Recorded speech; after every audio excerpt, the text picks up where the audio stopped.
чоң рахмат. Кечини жибесимизди бизде ушу 2 айда үйлөө кылды. Чынарага рахмат жардам берген. Рахмат силерге.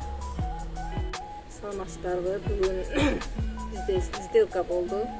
Кудай буйруп жакшы өттү, Кудай кааласа. Ошол анан кийин бизге ушундай жүгүрүп алып берип аткан ушу Чынарага рахмат, чоң Самарага рахмат. Ушу 2 айдын ичинде Кудай кааласа үйлүү болдук. Кудай кааласа эми 2-3 күндүн ичинде ключун алабыз.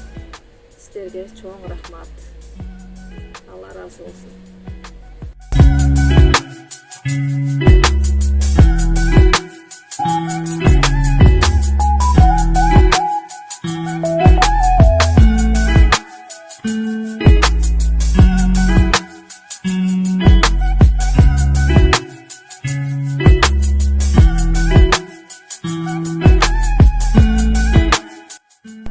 Эгерде сиздер да Тимур байке менен Чыныкан эжеге окшоп Россия жергесинен башкы төлөмсүз батир алгыңыздар келсе, анда KG недвижимость сиздердин кызматыңызда.